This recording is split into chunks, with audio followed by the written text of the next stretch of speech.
আসসালামু আলাইকুম, সবাইকে স্বাগতম। আজকে আপনাদের জন্য খুবই মজাদার একটা রেসিপি নিয়ে এসেছি। তৈরি করছি ছোলার ডাল দিয়ে ভীষণ মজাদার একটা লাড্ডু, যেটাকে আপনারা মিহিদানা বা মতিচুর লাড্ডু বলতে পারেন। চলুন তাহলে শুরু করা যাক। আজকে লাড্ডুগুলো বানাতে লাগবে আমাদের ছোলার ডাল। আমি এখানে 1 কাপ ছোলার ডাল নিয়েছি এবং সেটাকে 4-5 ঘন্টা ভিজিয়ে রেখেছিলাম। ডালগুলো এরকম ফুলে উঠেছে। তারপর এটাকে ধুয়ে পানি ঝরিয়ে নিয়েছি। এখন এগুলোকে কোনো রকম পানি ছাড়া একটু দানা দানাভাবে ব্লেন্ড করে নেব। ডালের মধ্যে 1/2 চামচ লবণ দিয়ে খুব ভালোভাবে মিশিয়ে নিব। চুলাতে কড়াই বসিয়ে তেল দিয়ে নিয়েছি। তেল গরম হয়ে গেলে অল্প অল্প করে ডাল নিয়ে বড়া তৈরি করে নিব। ডালের বড়া যেরকম মুচমুচে হয়, এটা কিন্তু সেভাবে ভাজা যাবে না। একটু হালকা কালার চেঞ্জ হয়ে আসলেই বড়াগুলোকে তুলে নিব। চুলার আঁচ একদম মিডিয়াম করে আমি সবগুলো বড়াকে একইভাবে ভেজে নিয়েছি। বড়াগুলোকে ঠান্ডা করে নিয়েছি। বড়ার ভেতরটা ঠিক এরকম হবে, একটু ভেঙে দেখাচ্ছি। উপরে হালকা শক্ত আর ভেতরে কিছুটা নরম। বড়াগুলো হাত দিয়ে একটু ছোট ছোট করে ভেঙে নেব। একটা ব্লেন্ডারের জারে দিয়ে এগুলোকে আবারও ব্লেন্ড করে নেব। এই তো এগুলো ব্লেন্ড করে নিয়েছি। ব্লেন্ড করে নেওয়ার পর এগুলোকে অনেকটা মিহিদানা বা সুজির মতো দেখাচ্ছে। এরকম পারফেক্ট দানা পেতে অবশ্যই ডালগুলোকে শুকনো করে ব্লেন্ড করে নিতে হবে। চুলাতে একটা কড়াই বসিয়ে দিয়েছি।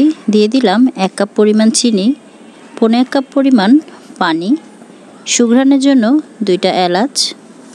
আপনারা যদি মিষ্টি কম বা বেশি খেতে চান তাহলে চিনির পরিমাণ কম বা বেশি করে দিতে পারেন। চিনিতে একটা বলক চলে আসলে দিয়ে দিব সামান্য পরিমাণ জর্দার রং। আপনারা চাইলে এখানে লাল ফুড কালারও ব্যবহার করতে পারেন। এই চিনির শিরাটাকে ঘন করে নেওয়ার কোনো দরকার নেই। একটা বলক চলে আসলেই দিয়ে দিব ব্লেন্ড করে রাখা ডাল। শিরার সঙ্গে ডালগুলোকে খুব ভালোভাবে মিশিয়ে নেব। চুলার আঁচ এই পর্যায়ে কিন্তু একদম লো হিটে থাকবে। চিনির শিরাটা টেনে আসলে এতে দিয়ে দিব কিছুটা বাদাম কুচি।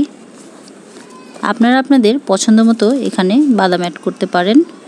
আর দিয়ে দিলাম 1 চামচ পরিমাণ ঘি। এই লাড্ডুতে অবশ্যই ঘি দেওয়ার চেষ্টা করবেন। লাড্ডু তৈরিতে ঘি অ্যাড করলে লাড্ডুর স্বাদটা কিন্তু বহুগুণে বেড়ে যায় আর লাড্ডুতে সুন্দর একটা সুঘ্রাণ চলে আসে। সব কিছু একসঙ্গে খুব ভালোভাবে কিছুক্ষণ নেড়েচেড়ে মিশিয়ে নিব। চুলা থেকে নামিয়ে মিশ্রণটাকে ঠান্ডা করে নিব। ফিরে আসছি আধা ঘন্টা পর। লাড্ডুর মিশ্রণটা পুরোপুরি ঠান্ডা হয়ে গেছে। হাতে আমি কিছুটা ঘি মাখিয়ে নিলাম। অল্প কিছু মিশ্রণ নিয়ে একটু চেপে চেপে গোল গোল লাড্ডু তৈরি করে নিব। আপনারা আপনাদের পছন্দ মতো শেপ দিয়ে লাড্ডুগুলো তৈরি করে নিতে পারেন। এই তো আমি সবগুলো লাড্ডু গোল গোল করে তৈরি করে নিয়েছি। তৈরি হয়ে গেল খুবই মজাদার ছোলার ডালের মিহিদানা বা মতিচুরের লাড্ডু। এটা খেতে যে কি মজাদার হয়ে থাকে তা আপনারা বাসায় ট্রাই না করলে বুঝতেই পারবেন না। আর এই লাড্ডুটা যে ডালের তৈরি, এটা যদি কাউকে না বলেন তাহলে সে কখনোই ধরতে পারবে না যে লাড্ডুগুলো ডাল দিয়ে তৈরি করা হয়েছে। আজকে এই পর্যন্তই। দেখা হবে আবারও নতুন কোনো রেসিপিতে। সবাই ভালো থাকবেন। আল্লাহ হাফেজ।